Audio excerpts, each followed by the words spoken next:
소중한 나 무한 행복.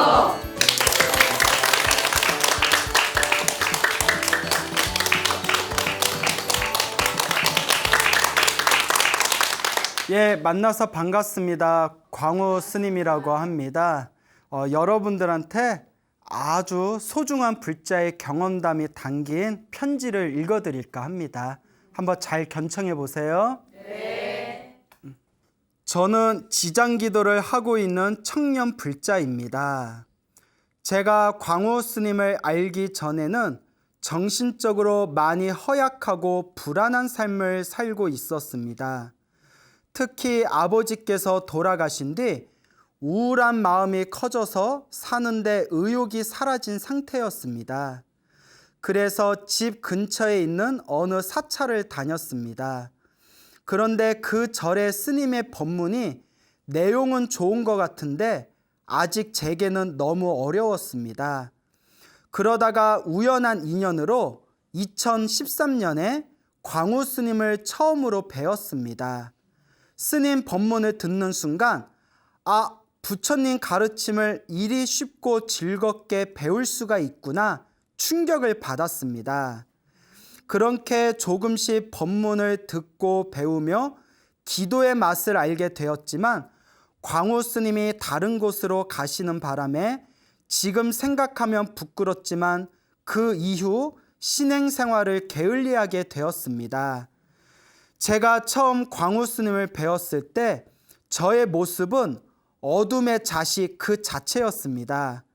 아버지를 잃은 상실감에 삶의 의욕도 없었고 얼굴 또한 굉장히 어두웠지요. 지금은 웃으면서 말할 수 있지만 그때 심정은 죽고 싶다. 왜 살아야 하나라는 생각으로 머리가 복잡했습니다. 뿐만 아니라 가위 눌림도 굉장히 심했습니다. 하루가 멀다 하고 가위에 눌렸습니다. 여러분 혹시 가위 눌러본 적 있으신가요? 예, 이 친구를 처음 봤을 때 얼굴 상태가 말이 아니었어요. 막 이렇게 다크서클도 엄청 심하고 눈빛도 또 굉장히 불안해 보이고 잠을 많이 못 자겠대요. 왜 그러냐 했더니 일주일에 5번의 가위 눌렸대요. 항상. 일주일에 5번을. 심각하죠? 예, 그때 그렇게 가위 눌림이 심했다고 합니다. 그런 와중에 광우 스님 법문을 들으며 기도하는 방법도 알게 되고 조금씩이나마 몸으로 실천하였습니다. 그러자 놀랍게도 어느 순간부터 부정적인 생각도 사라지고 가위 눌림도 조금씩 횟수가 줄어들기 시작했습니다. 가위에 눌릴 때면 몸은 안 움직이는데 무언가가 나를 누르고 나를 가지고 노는 듯한 경험을 하며 귀신이 나타나서 나한테 해코지하면 어쩌지? 라는 두려움까지 들면서 제게는 너무나 큰 고통과 공포였습니다. 그런데 수행을 시작하면서 점점 무서움이 사라졌습니다. 지장경을 독경하면서 사람이 바르게 살면 귀신들이 오히려 도움을 주면 줬지 절대로 사람들에게 해를 입히는 존재가 아니라는 것도 알게 되었습니다. 지장경에 나오는 예를 하나 들자면 귀신들의 왕 중에 하나인 악독귀양이 지장보살의 가르침을 따르면 그 수행하는 사람들을 돌봐주고 지켜주겠다고 부처님 앞에서 맹세하셨는데 제가 귀신들을 무서워할 이유가 전혀 없는 것이죠. 그러니까 지장기도라고 지장경을 독경하면서 마음이 밝아지는 거예요. 그 귀신에 대한 공포감이 굉장히 심했답니다. 근데 지장경을 읽으면서 이 지장기도를 열심히 하면 귀신들을 오히려 보호해 주겠다고 하는 그런 내용을 보면서 마음의 안정을 되찾았대요. 덕분에 그토록 저를 괴롭혔던 가위 눌림과 귀신에 대한 공포심이 사라졌고 지금은 삶이 당당해지고 편안해진 마음입니다. 저는 지장기도를 하는 지장경 수행자입니다. 자비로우신 불보살님들이 많이 계시지만요. 저의 마음에 확 하고 와닿으신 분은 지장보살님입니다. 제가 지장보살님을 사랑하고 존경하는 이유는 지장보살님께서 지옥까지 직접 가셔서 지옥의 중생을 구제하시는 그 자비로우신 모습에 반했기 때문입니다. 이번 생에는 비록 많이 부족한 몸이지만 그래도 지금의 인연으로 백생이 걸리든 천생이 걸리든 만생이 걸리든 언젠가는 꼭 지장보살님을 조금이라도 닮은 사람이 되고 싶습니다. 야, 이게 굉장한 거예요. 예, 백생이 걸리든 천생이 걸리든 만생이 걸리든 반드시 지장보살님을 조금이라도 닮은 사람이 되고 싶다. 정말 대단한 마음입니다. 대부분의 중생들은 아유, 지장보살님 도와주세요, 관세음보살님 도와주세요, 저 좀 잘 되게 해주세요, 이렇게 바라기만 하지 제가 지장보살님처럼 살겠습니다, 관세음보살님처럼 살겠습니다 라는 마음을 일으키는 사람은 드물거든요. 그러니까 요 편지를 보내주신 이 청년불자님이 정말 수행을 제대로 하신 것 같아요. 광우 스님을 만나고 6년이 지난 지금은 이제 남부럽지 않게 평온한 마음으로 살고 있습니다. 불교를 만나기 전의 모습과는 도저히 비교할 수 없는 엄청난 발전입니다. 가끔씩 두려움과 우울함, 부정적인 감정들이 올라올 때면 마음속으로 나는 지장보살님과 함께인데 무엇이 두려운가라는 생각을 합니다. 그러면 자연스럽게 마음이 편안해집니다. 지장경을 읽고 사경하고 연불하니 기도의 맛을 느끼게 됩니다. 기도의 맛을 느끼니 일상생활에서도 큰 도움을 받습니다. 로또 당첨과 같은 대박은 아니지만 일상생활 자체가 즐거워지고 편해져요.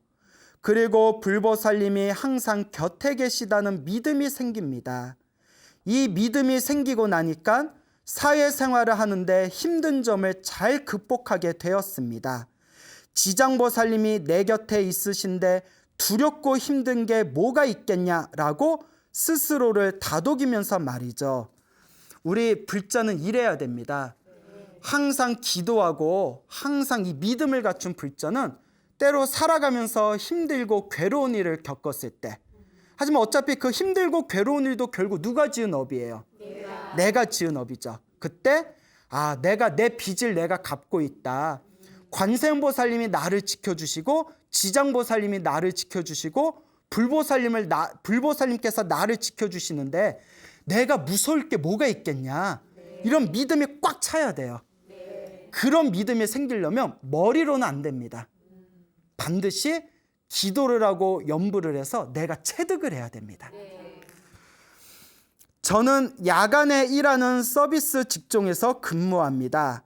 야간에 일을 하고 사이트 및 카페 댓글을 관리하는 감정 노동이라 상처받을 일이 많거든요.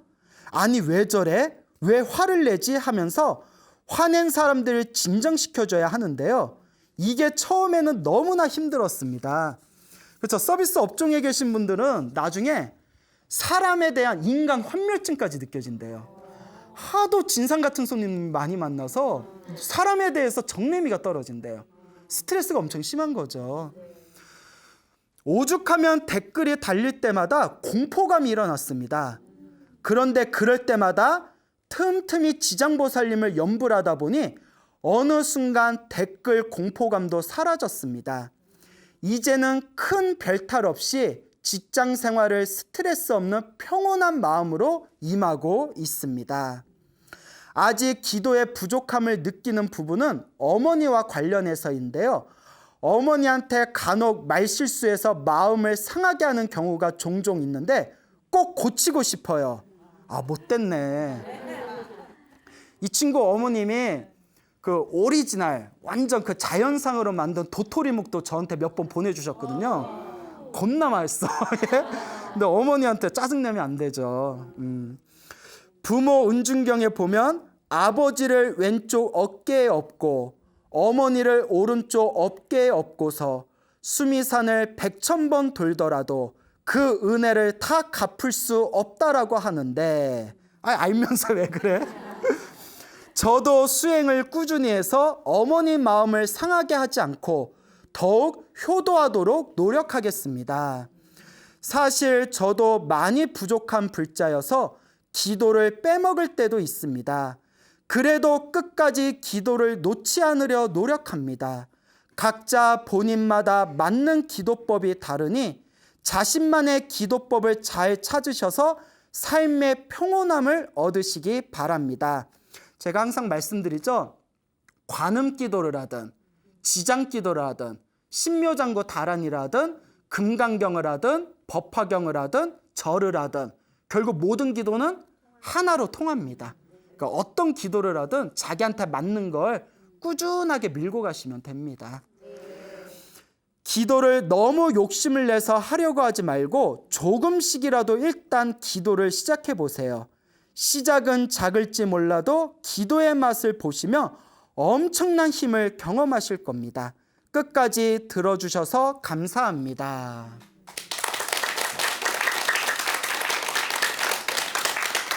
예, 여러분 편지 내용이 너무 좋죠? 네. 기도하면 됩니다. 네. 기도 한번 해보세요. 기도하면 됩니다. 단 꾸준히 하셔야 됩니다. 이 편지를 보내주신 청년 불자도 저는 기억이 안 나는데 그 편지 내용에 보면 2013년도에 저를 처음 만났다고 했잖아요.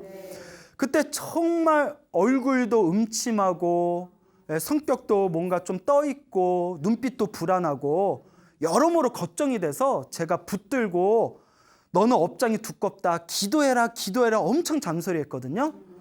근데 저렇게 꾸준히 기도했더니 정말 부처님 갚이 받았어요. 자기가 너무너무 행복하대요.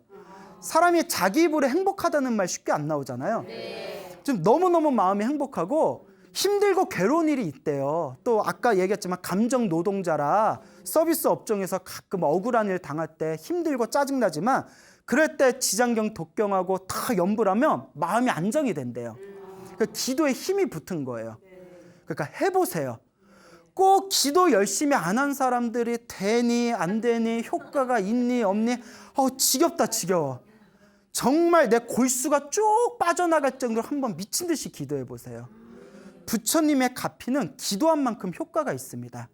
단 전생에 복을 많이 지은 사람은 효과를 빨리 보고 전생에 좀 박복하게 살았던 사람은 효과를 좀 더디게 볼 뿐이지 기도한 공덕은 있다 없다? 반드시 있다.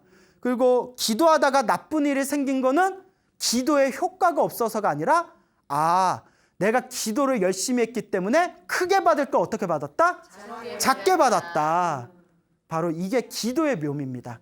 그리고 내가 이번 생에 힘들고 괴롭게 사는 게 내가 전생에 지어놓은 복이 없어서 그런 건데 이번 생에 또 그냥 허투루 사실 거예요? 이번 생에 또 그냥 공으로 사실 거예요? 다음 생을 위해서라도 이번 생에 조금이라도 뭐 해야 된다? 닦아야 된다. 이번 생에 지금이라도 잘 닦아 놓으시면 말년에 점점 편안해지실 거고 다음 생에는 더 큰 공덕을 얻게 되실 겁니다. 이건 저의 얘기가 아니라 대승경전에 한결같이 나오는 내용입니다. 그러니 힘들고 괴로울 때 무엇을 해라? 기도부터 시작해라. 조금이라도 시작해라. 라고 말씀드리고 싶습니다. 알겠죠? 네. 자, 그 부산에서 어느 여성 불자님의 굉장히 또 소중한 편지를 받았어요. 그래서 그 내용을 조금 간추려서 여러분들에게 소개할까 합니다. 제가 그 편지를 읽으면서도 저도 너무 신기하다. 이렇게 잔잔한 감동을 느꼈는데요. 부산에서 지금 미혼으로 살고 계시는 36살의 여성 불자님입니다. 30대 중반의 여성 불자님이신데 이분이 굉장히 이제 재미난 이야기를 보내오셨더라고요. 그 소나무 아주 애청자시래요. 그 어렸을 때부터 어머니 손을 따라서 절에 열심히 다녔답니다. 어머니가 아주 독실한 불자라서 어머니 손을 잡고 그렇게 절에 열심히 다녔는데 고등학교가 되었을 때 어머니가 광명진언을 외우라고 시키셨대요. 광명진언이라고 불교에서 유명한 주문이 있어요. 옴 아모카 바이로차나 마무드라 마니 파드마 지바라 프라바르타야 훔. 별로 안 길죠? 다들 뭐야 막 이러는데 그래서 이 광명진언을 열심히 읽었대요. 그 실제로 소나무에서 예전에 광명진언 가피 영험담에 대해서 또 제가 짤막짤막 말씀드린 적이 있었는데 모든 기도는 결국 하나로 통하지 않습니까? 네. 고등학교 때 광명진언을 열심히 읽었는데 외웠는데 21살 때 아버지께서 갑작스럽게 병이 생기셔가지고 병원에 입원을 하셨답니다. 그래서 병원에 치료를 받으시다가 그렇게 이제 한 달이 지난 뒤에 이제 세상을 떠나시게 됐대요. 21살에. 자기 21살에 이제 아버지께서 갑자기 세상을 떠나셨는데 그때 병원에서 어머니하고 함께 아버지 간병을 했었대요. 간병을 하다가 무슨 일이 있어가지고 보살님이, 따님이 되는 보살님이 집에 잠깐 들어갔대요. 뭐 여러 가지 있잖아요. 뭐 옷도 좀 챙겨야 되고, 뭐 집안도 조금 뭐 점검도 해야 되고. 그래서 이제 집에 갔는데 저녁에 늦게 어머니한테 급하게 전화가 왔대요. 아버지 임종이 코앞에 오신 것 같으니까, 아버지 임종이 이제 코앞에 다가왔으니까 빨리 와라. 아버지 임종을 지켜봐야 되잖아요. 그래서 어머니 분부대로 미리 준비해둔 아버지 수의 있잖아요. 옛날에는 이렇게 수의를 미리 만들어놨나 봐요. 수의를 이렇게 품에 안고서 택시를 타고 한밤중에 이제 아버지 계신 병원으로 막 달려갔대요. 그래서 수의를 안고 이렇게 이제 달려가는데 사거리에서, 병원의 100m 앞에 둔 사거리에서 택시 앞으로 자가용이 딱 한 뼘을 남겨놓고 윙 하고 스쳐 지나가더래요. 정말 자기가 탔던 택시하고 완전히 부딪힐 뻔한, 충돌할 뻔한 상황이었는데 딱 한 뼘을 남겨놓고 눈앞에 자가용이 윙 하고 지나가더니 크게 충돌 사고를 나서 대형 사고가 났답니다. 어쨌거나 자기는 그 한 뼘 차이로 무사하게 그 충돌을 이제 피해가지고 아버지 수의를 가지고 병원에 도착해서 아버지 임종을 끝까지 지켜봤대요. 나중에 이제 장례식을 다 끝난 뒤에 지금 생각해봤더니 이거 부처님 가피였던 것 같다. 그때 아차하는 순간에 자동차가 충돌됐으면 자기도 크게 다치고 아버지 임종도 못 보고 아버지도 세상에 떠나셨는데 설상가상으로 자기까지 응급실 갈 뻔했잖아요. 그때 한 뼘 차이로 그 자가용과 자기가 탔던 택시가 충돌을 피했던 게 평상시에 광명진언에 많이 외워가지고 가피받은 게 아니겠느냐, 이런 생각이 불현듯 확 떠오르더랍니다. 그리고 어머니하고 같이 이제 생활을 하는데 어느 신도시에 아파트, 새로 지은 아파트에 가게 됐대요. 아파트에 이제 이사를 갔는데 참 이 이야기가 또 재밌어요. 약간 무서운데 뭐 오야 시작도 안 했는데 그래요? 뭐 오야? 네, 그래요? 그 아파트 이사했는데 그 아파트 자리가 공동묘지였대요. 끝까지 들어봐요. 좀. 예, 뭐 아우야. 공동묘지였는데 오죽하면 그 공동묘지를 다 이장해서 아파트를 지은 거예요. 새로운 신세대 아파트를. 근데 이장이 덜 된 게 있어서 아파트 중간중간 이렇게 외진 곳에 묘지가 몇 개 있을 정도였대요. 묘지가 몇 개 이렇게 있을 정도였는데, 아니요, 근데 묘지 있어도 괜찮아요. 저 제주도 한번 놀러 갔더니 막 한라봉, 귤밭 중간에 막 묘지 있고 하더라고요. 예, 거기는 문화가 그렇대요. 그것도 아무 문제 없어요. 예, 라고 알고 있겠지만 예? 거기는 좀 달랐나 봐요. 거기는 달랐나 봐.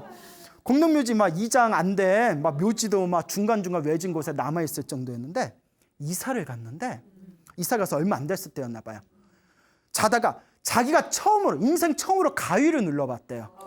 가위를 꽉 눌렸는데 정신은 살아있는데 몸을 움직일 수가 없고 누가 자꾸 자기 양팔을 막 당기는 것 같더래요. 양팔을 막 당기는 것 같고 위에 막 뭐가 앉아있는 것이 억눌러가지고 막 숨이 턱턱 막히는 거예요. 너무 무서워가지고 관세음보살을 외웠대요. 관세음보살, 관세음보살, 관세음보살. 간절하게 관세음보살을 연불 했대요. 관세음보살을 외우는 순간 점점 몸이 편안해지더니 가위가 탁 풀려버렸대요. 가위 눌릴 때 무엇을 불러라? 관세음보살을 불러라. 그래서 다시 편안하게 숙면에 취했답니다. 그래서 그 다음날 일어나가지고 엄마한테 자기가 경험한 일을 이야기했대요. 엄마, 나 어제 가위 눌렸는데 몸을 움직일 수가 없었는데 관세음보살 불리니까 그래 저절로 탁 풀렸어 하니까 어머니가 깜짝 놀라면서 어머니도 밤에 똑같은 걸 경험하신 거예요. 그날 똑같은 밤에 어머니도 가위에 눌렸는데 어머니도 너무 무서워서 관세음보살 불렀더니 가위가 딱 풀리더래요. 여러분, 한 집안에 똑같은 날에 똑같은 밤에 두 사람이 똑같은 일을 경험한 거면 무시할 수 있다 없다? 없다. 그거 너무 무서우셔가지고 그날부터 집에서 기도를 열심히 했대요. 기도를 집에서 열심히 했답니다. 여러분 중요한 게 있어요. 가끔 절에 처음 다니시는 분들이 꼭 이렇게 하시는 질문 중에 하나가 주변에서 이렇게 얘기하는 분들이 있대요. 집에서 기도하면 안 된다라고 가르쳐주는 분들이 있대요. 그거 완전히 잘못 알고 있는 거예요.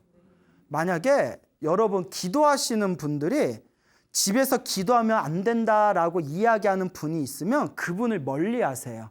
왜냐? 불교를 잘못 가르치고 있는 거예요. 불교를 잘못 가르치고 있는 사람은 가까이 하면 안 돼요. 나도 오염이 돼요. 불교를 잘못 이해하게 됩니다. 여러분 이미 소나무에서 들으신 분은 알겠지만 소나무에서 집에서 기도해서 갚이 받은 분들 엄청 많잖아요. 아니 절에서도 기도하고 집에서도 기도하고 시장 한 바닥에서도 기도해야지 어디서는 기도하고 어디서는 기도 안 할 거예요? 만약에 일주일 동안 절에 못 가면 일주일 동안 기도를 아예 하지 말아야겠네. 제가 항상 뭐라고 해요? 24시간 항상 기도하라고 했잖아요. 전철에서도 하고 버스에서도 하고 설거지하면서도 하고 집에서도 하고 절에서도 하고 기도는 항상 하는 겁니다. 그러니까 이 두 분이 집에서 기도를 열심히 올렸대요. 하도 무서워가지고. 여러분 집에서 기도를 많이 하면 집안의 기운이 편안해져요. 물론 기운, 부처님의 기운을 듬뿍 받으려면 절에서 하는 게 좋고 절에서 못할 때는 어디에서라도 해라? 집에서라도 해야 되고 또 집에서도 기도 많이 하면 집안의 기운이 어떻게 된다? 맑아지고 깨끗해져요.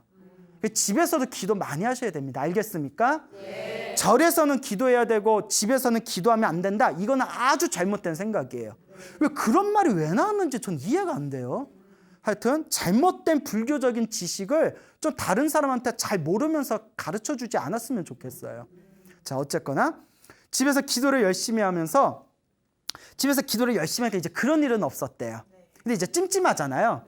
그래서 지금 굉장히 마음에 드는 좋은 아파트로 이사를 다시 가게 되었답니다. 요 불자님이 자기가 신행 생활을 하면서 가장 스승처럼 의지하는 분이 어머님이래요. 어렸을 때부터 어머니 손을 잡고 절에 다녔고 광명진원 하라고 가르쳐준 것도 어머니였고 또 나중에 관세음보살님을 부모님처럼 생각하고 오직 관세음보살만 의지해라. 관세음보살 기도를 열심히 해라라고 신신당부하셨던 것도 어머니셨대요. 어머니가 불심이 지극하신가 봐요. 그래서 매일매일 금강경하고 관세음보살 보문품을 매일매일 읽으시면서 기도하신답니다. 근데 자기가 이렇게 사회생활을 하다가 힘들고 답답한 일이 생기면 어머니께 상담을 많이 했대요. 그래서 어머니께 가서 어머니 나를 힘들게 하는 사람이 있다. 나를 어렵게 하는 사람이 있다. 이렇게 사회생활 대인관계가 인간관계가 왜 이렇게 힘든지 모르겠다 할 때마다 어머니가 이렇게 얘기하신대요. 다 네 전생의 빚이니까 너를 힘들게 하는 그 사람들이 행복하게 해달라고 기도해봐라. 그러면 네가 더 편해질 거다. 야, 이거는 100점짜리 정답이에요. 100점짜리 정답입니다. 네 하면서 여러분 안 하잖아. 이런데 어느 불자님이 스님 저를 너무 힘들게 하는 사람이 있는데 어떻게 하면 돼요? 나를 힘들게 하는 사람이 행복하게 해달라고 기도하십시오. 그러면 그 나쁜 인연이 빨리 끝나게 됩니다. 그 보살님이 자기 힘들게 하는 사람을 생각하면서 부처님 그 사람이 행복하게 해주세요 관세음보살. 부처님 그 사람이 행복하게 해주세요 관세음보살. 부처님 그 새끼가 행복하게 해주세요. 자기도 모르게 그 새끼가 행복하게. 예, 너무 화가 나니까. 예. 자, 그래요. 그래서 어머니가 말씀해 주신 대로 기도를 열심히 하니까 기도를 열심히 그 사람이 행복하게 해달라고 기도하니까 그 사람하고 저절로 멀어지게 되더래요. 그러니까 나쁜 인연이 빨리 떨어져 나가는 거예요. 그래서 어머니를 통해서 자기가 자기의 불심을 키우는데 많은 도움을 받았다고 합니다. 참 정말 모녀가 대단하죠? 네. 또 아주 놀라운 이야기를 들었어요. 이게 부처님 값인가 봐요. 그 아파트에서 어느 날 그 저녁 밤이었나 봐요. 그 이렇게 소파가 있고 자기는 이렇게 딸은 소파에 누워서 이렇게 TV를 보고 있었대요. 그 어머니가 자기 소파 밑에 두꺼운 이불을 깔아놓고 그 거실 이불 위에서 이렇게 주무시고 계셨대요. 주무시고 계시고 그 딸은 소파에서 TV 보고 있고 어머니는 그 소파 밑에 거실에다가 이불 깔아놓고 이렇게 잠들어 계셨는데 그 어머니가 이렇게 주무시다가 갑자기 눈을 번쩍 뜨시더래요. 그러더니 벌떡 일어나시더니 주방을 이렇게 가시더래요. 주방에 뚜벅뚜벅 주방에 가시다가 주방에서 다시 소파에 있는 대로 이렇게 오시려는 찰나에 청정에 있었던 대형 유리정등이 뚝 떨어졌대요. 빡 하고 떨어지는데 아파트가 소리가 다 울릴 정도였대요. 유리정등이 엄청 컸나 봐요. 유리정등이 빡 하고 떨어져서 아파트가 통째로 울릴 정도로 큰 소리가 나면서 유리가 산산조각이 나가지고 쫙 퍼져버렸답니다. 그 자리가 엄마가 누워있던 자리였던 거예요. 엄마가 눈을 떠서 그 주방 갔다 오는 길에 그게 뚝 떨어진 거예요. 또 하필이면 그게 그냥 맨바닥에 뚝 떨어졌으면 유리창 파편이 더 심하게 튀어서 소파에 앉아있는 자기까지 다칠 뻔했는데 희한하게 그때 또 날씨가 더운 날씨였는데 어머니가 두꺼운 이불을 또 깔아놓으셨대요. 그러니까 유리 조각이 산산조각 나서 파편이 터졌는데도 그 두꺼운 이불 때문에 자기까지는 안 쏟아졌대요. 어머니가 그 밑에 계셨더라면 상상도 하기 싫을 정도로 처참하게 다치셨을 거라는 거예요. 그 유리 조각이 얼마나 무서워요. 그 다음 날 전문가가 와서 그 보수공사하면서 이야기를 듣더니 94일생으로 사셨다고. 기적이라고. 정말 기적이라고. 그러니까 이게 가슴이 더 철렁거리더래요. 근데 놀라운 얘기가 어머니한테 물어봤대요.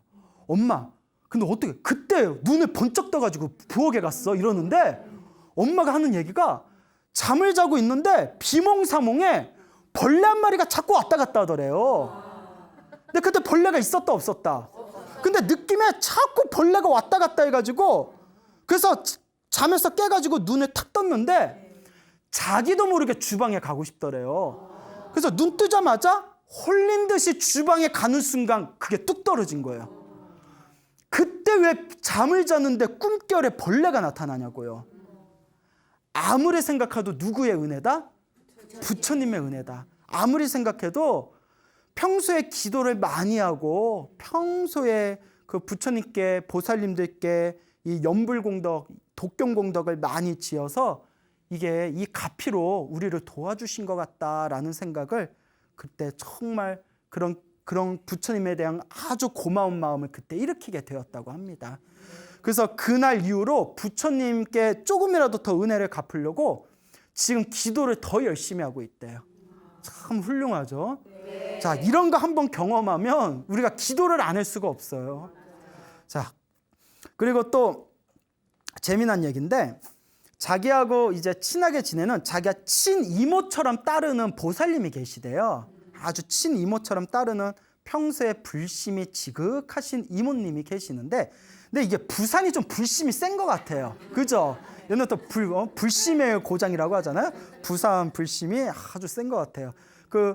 이제 얼마 전에 부산에 이제 소나무 공개 방송을 갔다 왔어요.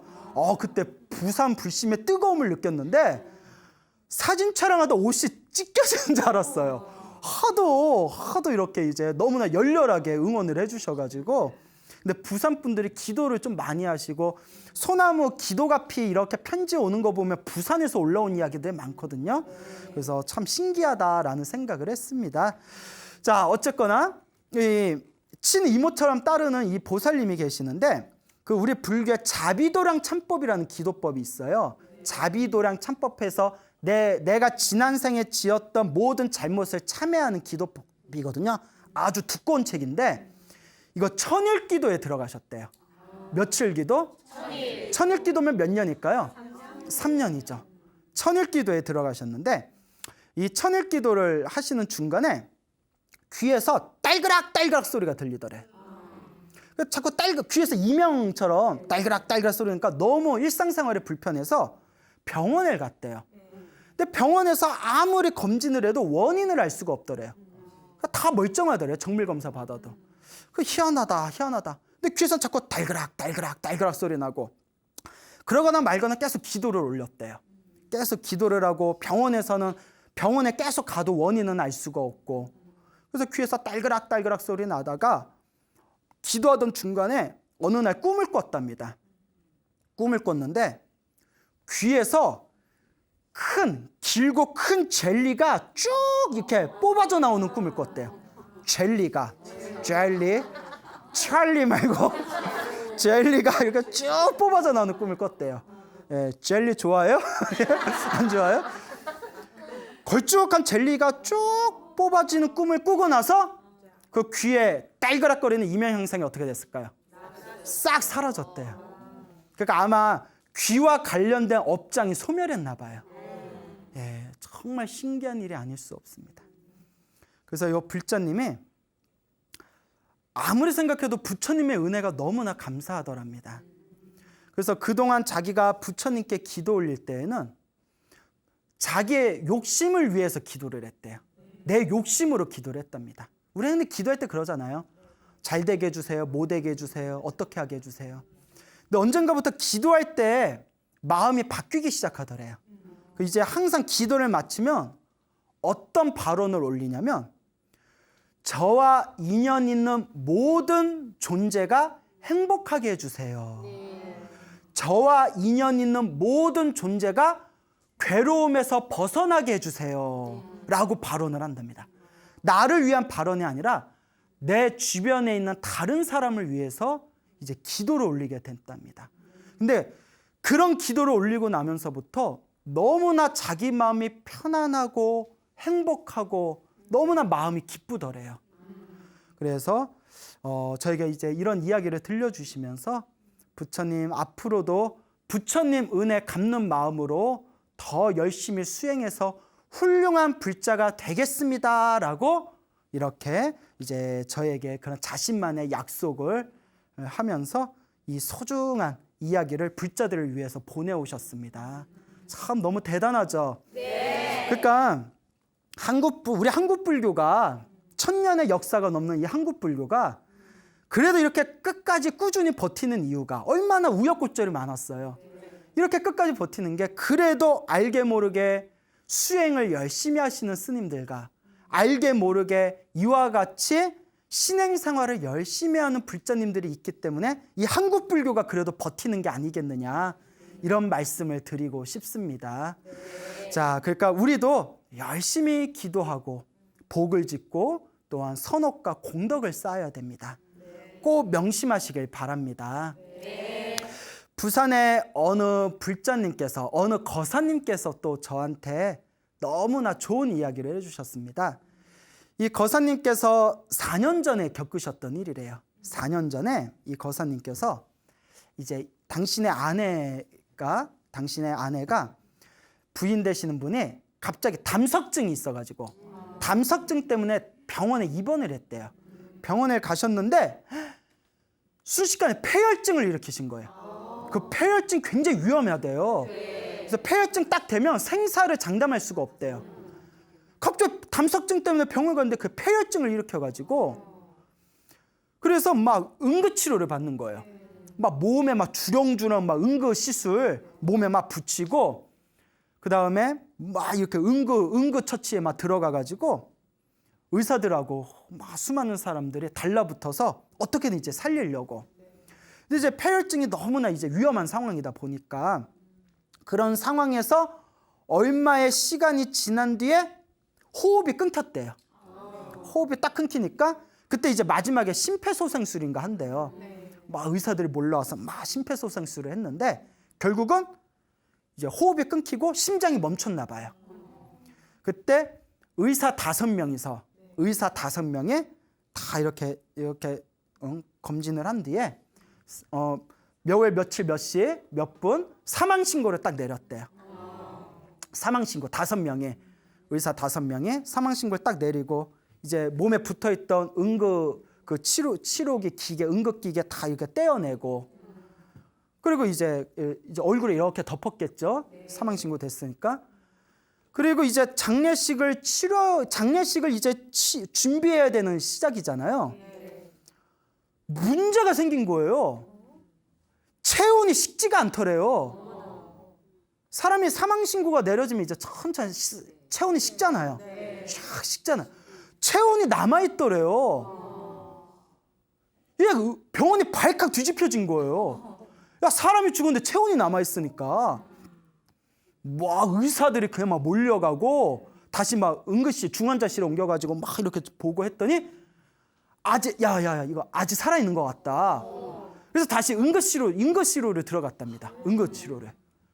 그리고 살아난 거예요. 자, 근데 여러분 여기 중요한 게 있어요. 의사 선생님이 한 명이 이렇게 사망 신고를 판단했으면 오류가 있을 수도 있어요. 의사 선생님이 뭐 야근하고 피곤하다 보면 뭐 좀 실수했을 수도 있잖아요. 예, 뭘 그런 실수하면 안 되지만 사람은 솔직히 좀 불완전한 존재잖아요. 한 명도 아니고 몇 명이? 5명이. 5명이 똑같이 보고 사망 신고가 내려졌는데 살아난 거예요. 근데 이게 옛날에도 어른스들한테 드러났는데 죽은 줄 알고 관짝까지 만들어놨더니 살아난 분이 많대요. 그래서 우리가 3일장 하는 이유 아시죠? 죽었다고 바로 불태우면 3일장 하는 그 중간에 가끔 깨어나는 경우가 실제로 있대요. 그래서 막 저승 보고 온 사람 막 이런 얘기 있잖아요. 살아나신 거예요. 그래서 이제 치료를 잘 받으셔서 지금 4년이 지난 지금 몸이 완전히 회복한 건 아니시지만 일상생활을 어느 정도 하실 수 있을 만큼 몸이 회복이 되셨대요. 근데 이 거사님께서 하시는 말씀이 아무리 생각해도 이거는 누구의 은혜다? 부처님 은혜다. 이게 내가 평소에 신행생활을 많이 하고 기도를 많이 해서 부처님이 도와주셨나 보다. 아직 내 아내가 갈 때가 아니라서 부처님이 도와주셨나 보다 라는 생각이 들면서 그러면서 내가 어떻게 해야 이 부처님 은혜를 조금이라도 내가 갚을 수 있을까? 이 부처님 은혜를 갚고자 하는 마음에 지금 아주 이번에도 부산 얘기네요. 부산. 네.